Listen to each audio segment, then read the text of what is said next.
విధంగా ప్రతి విధానాన్ని, ప్రతి సమస్యలో మనకు జీవితానికి వెలుగుని, ఆధారాన్ని, ఆశ్రయాన్ని మనకు కల్పిస్తూ అన్ని రంగాలలో మనకు బ్రతుకులకు ఒక మార్గాన్ని ఏర్పరుస్తూ ఒక విజయాన్ని అనుగ్రహిస్తూ ఆయన దగ్గర లోబడి ఉండే కుటుంబంగా, ఆయన దగ్గర లోబడి ఉండే బిడ్డలుగా దేవుడు మనం ఎంత చక్కగా అనుగ్రహించి అభివృద్ధి పరిచి ఆశీర్వదించి ఒక మంచి మార్గాన్ని చూపిస్తుంది. చూద్దాం, దేవుడికి మహిమ కలుగుగాక. హల్లెలూయా. సామెతలు 31వ అధ్యాయము 1వ వచనం చూద్దాం. సామెతలు 31వ అధ్యాయము 1వ వచనం. రాజైన లెమియేలు మాటలు అతని తల్లి అతనికి ఉపదేశించిన దైవోక్తి. దేవునికి స్తోత్రం. ఎవరంటే ఇక్కడ రాజు లెమియేలు, దేవునికి స్తోత్రం. హల్లెలూయా. అతని తల్లి అతనికి ఉపదేశిస్తుందంట. ఎందుకు ఉపదేశిస్తుంది మనం చూద్దాం. సామెతలు 31వ అధ్యాయము 1వ వచనం నుంచి 9వ వచనం వరకు ఒక భాగం అయితే 10వ వచనం నుంచి 31వ వచనం వరకు రెండో భాగం. దేవునికి మహిమ కలుగుగాక.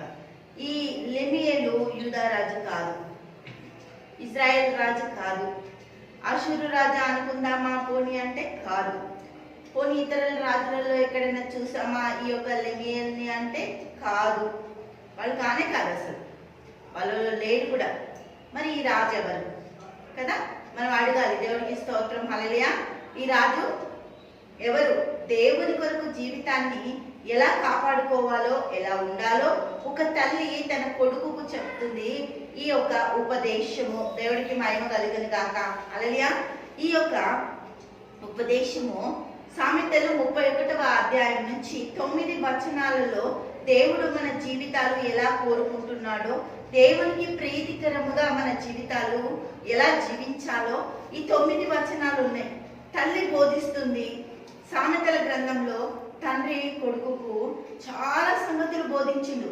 సామెతల్లో తండ్రి ఉపదేశం అంగీకరించేవాడు వర్ధిల్లును, తండ్రి గర్దింపును తీసుకున్నవాడు వర్ధిల్లుతాడు, తండ్రి గర్దింపును లక్ష్య పెట్టి వాడికి జ్ఞానాభివృద్ధి కలుగుతుంది. ఎన్నో విషయాలు తండ్రి గురించి చెప్పిండు. కానీ దేవుడికి మహిమ కలుగు. ఇక్కడ తల్లి చెప్తుంది. 31వ అధ్యాయం వచ్చేసరికి తల్లి చెప్తుంది, కుమారునికి చెప్తుంది. దేవునికి స్తోత్రం. ఆమె ఎవరు కదా? ఆమె ఎవరు? హల్లెలూయా. ఈ కుమారుడు ఎవరు? కుమారుడు రాజు అంట. దేవునికి స్తోత్రం. హల్లెలూయా.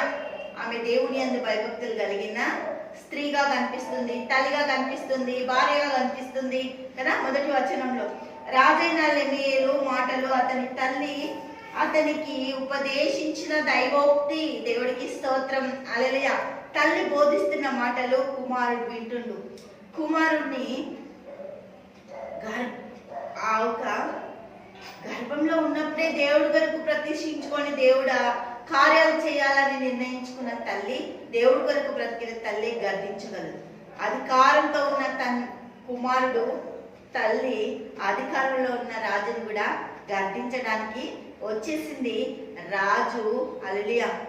ఆడ తల్లి గర్దింపు విని ఏమవుతాడు?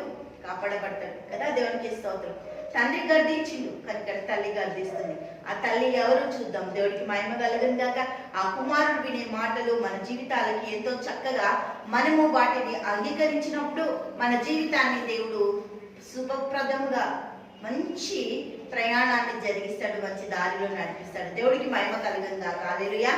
తండ్రి యేసానికి మా స్తోత్రాలు, గొప్ప అద్భుతంగా ఆశ్చర్యకరునికి స్తోత్రాలు చెల్లిస్తున్నాం. తండ్రి నీ బిడ్డలను దీవించండి ప్రభా. ఈ లెమియేలు తల్లి బోధించిన విధంగా ప్రతి తల్లి తన బిడ్డలకు బోధించేటట్టు, ప్రతి కుటుంబము తన బిడ్డలని ఆశీర్వదించి దేవుని కొరకు వాడబడే మంచి సాధనాలుగా నిలబెట్టేటట్టు కుటుంబాలను దీవించండి, ఆశీర్వదించండి.